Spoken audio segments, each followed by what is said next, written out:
A paz, queridos, tudo bem? Eu tô aqui, para falar com vocês de alguns pontos que vão estar caindo na prova, na sua prova de santidade bíblica, que vai acontecer nessa segunda-feira. E eu quero só passar rapidamente por alguns desses pontos que nós falamos nas aulas já, tem na sua apostila também, sendo que eu quero falar rapidamente para você refrescar sua memória, de uma forma rápida aí. Gente, qual deve ser o nosso maior exemplo de santidade?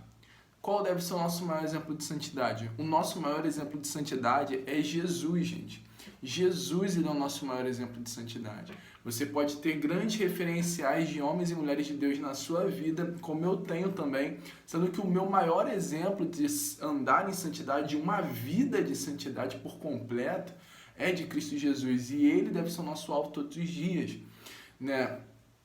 Tem muita gente que pensa, outro ponto que foi abordado muito na aula, que você precisa gravar isso, que a santidade não é algo opcional do cristão. Na verdade, a santidade é algo inerente ao cristão, ou seja, é algo que está totalmente ligado, ou pelo menos que deveria estar ligado, A Bíblia fala que Deus, ele nos escolheu antes da fundação do mundo para sermos santos e irrepreensíveis. Você vai ver isso em Efésios capítulo 1, versículo 4.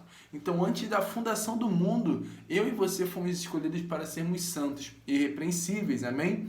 Então, qual é o nosso principal exemplo de santificação, de santidade? Jesus, Cristo Jesus.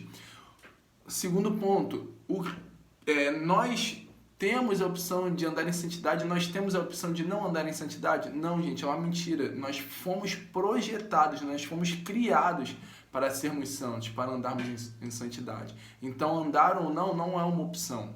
Você tem o dever de andar em santidade, não só o dever, mas você foi criado para isso. Amém? A gente falou depois da santificação inicial. O que é a santificação inicial? Se dá no momento em que eu e você aceitamos a Jesus. Se dá no momento no qual você aceitou a Cristo Jesus, e a Bíblia fala em João capítulo 3 que você nasceu de novo. Você não só nasceu agora da carne, mas agora você nasceu do Espírito. E a partir do momento que você nasce do Espírito, você não é mais um pecador, você se torna um santo. Então nós falamos, nós não somos pecadores lutando para ser santo. Nós somos santos lutando contra o pecado. E isso precisa estar bem claro na nossa mente. Santificação inicial se dá quando?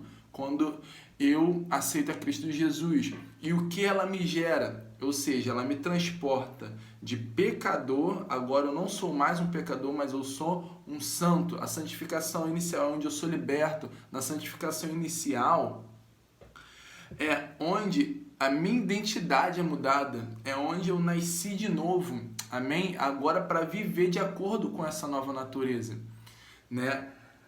A gente falou também de santificação progressiva. O que é santificação progressiva? É a partir desse momento que você nasce de novo, você precisa aperfeiçoar a sua santidade. Em 2 Coríntios, no capítulo 7, no versículo 1, Paulo ele vai falar: meus irmãos, visto que temos tais promessas, ele está se referindo ao capítulo 6, ele continua falando: purifiquemos o nosso corpo, aperfeiçoando a nossa santidade no temor do Senhor. Então, em 2 Coríntios, no capítulo 7, versículo 1, Paulo lhe diz que não só nós podemos aperfeiçoar a nossa santidade, mas que nós devemos. Então, santificação progressiva é o quê?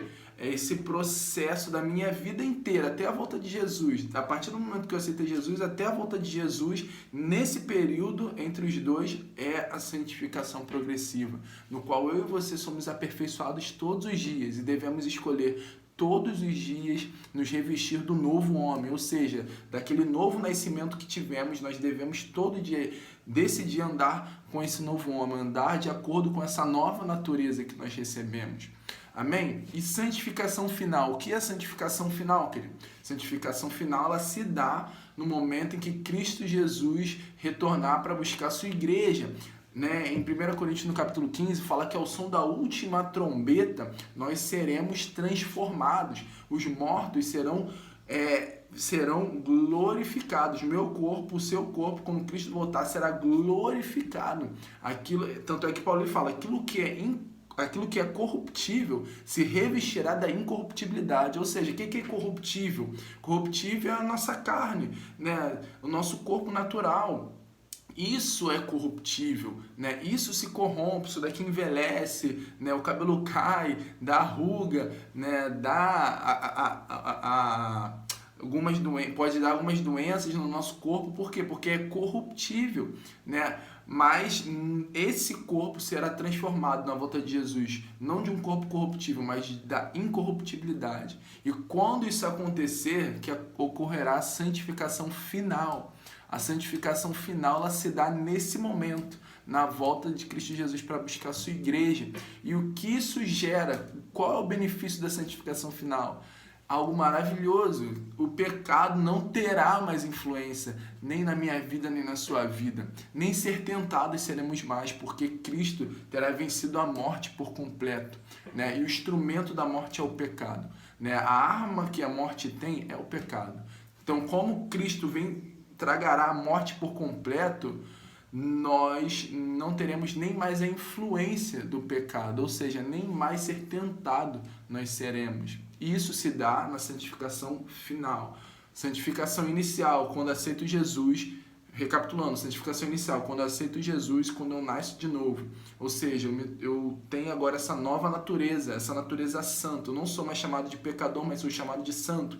Santificação progressiva é do momento em que aceita Jesus até a volta de Cristo. Aí é a santificação progressiva, no qual devemos buscar nos aperfeiçoar, buscar ser mais parecidos com Jesus a cada dia mais. Santificação final se dá na volta de Cristo Jesus, onde o meu corpo e o seu corpo será glorificado e o pecado não terá mais influência sobre nós. Amém, queridos? Outro ponto que falamos muito, se não me engano, na segunda aula, tem tudo na sua apostila, mas eu quero recapitular aqui. O que vale mais para Deus? Você trabalhar na obra dele ou você ser um cristão de caráter, como cristão, caráter cristão realmente? Queridos, em Mateus capítulo 7 vai falar de um grupo de pessoas que curaram enfermos, que expulsaram demônios, que operaram maravilhas no nome do Senhor Jesus, sendo que Deus naquele grande dia vai falar para eles: apartai-vos de mim, que eu não vos conheço, vós que praticais a iniquidade. Isso é muito forte, gente. Isso é muito forte, porque pessoas que trabalharam na obra de Deus foram rejeitadas por esse Deus pela falta de santidade, pela falta do caráter cristão na vida daquelas pessoas, pela falta do temor. Então, o que vale mais? Claro que vale muito mais o meu caráter cristão do que o meu serviço ao Senhor. Ah, então, Mateus, você está falando que o serviço não é importante? Não estou dizendo isso. Estou falando que é muito importante e você deve servir ao Senhor com todas as suas forças.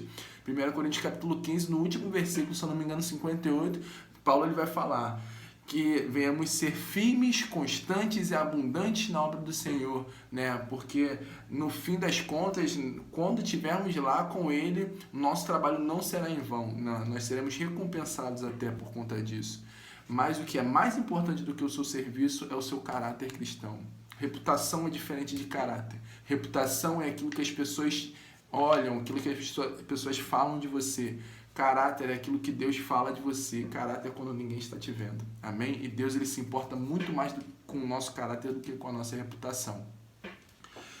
Queridos, outro ponto que nós abordamos foi que, né, um ponto final, chave aqui que a gente precisa fechar, é que a única forma de andarmos em santidade, de termos uma vida de santificação, uma vida de santidade é tendo um relacionamento profundo com o Espírito Santo. Sem um relacionamento profundo com o Espírito Santo, se tornará impossível, seja para quem for, ter uma vida de santidade.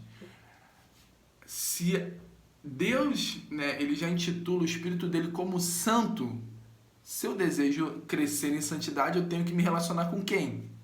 Com esse Espírito que é denominado santo. Amém? E como eu tenho esse relacionamento? Através da palavra, através da oração, e através do jejum, que é uma grande ferramenta para mortificar a nossa carne, né? A abstenção de alimentos. Então, através da palavra, do jejum, da oração, querido, nós conseguiremos ter uma vida de santidade. Não estou dizendo que eu e você não iremos mais errar, mas se aplicarmos esses 3 princípios, iremos crescer em Cristo Jesus em santidade.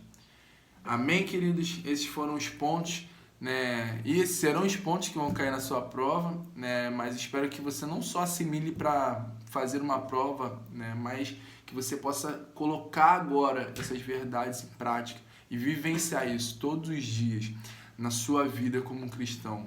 Amém? Fiquem na paz. Ótimo dia aí, ou noite, tarde, seja lá a hora que você está vendo esse vídeo, né? Mas que Deus te abençoe e até segunda-feira. Fiquem na paz.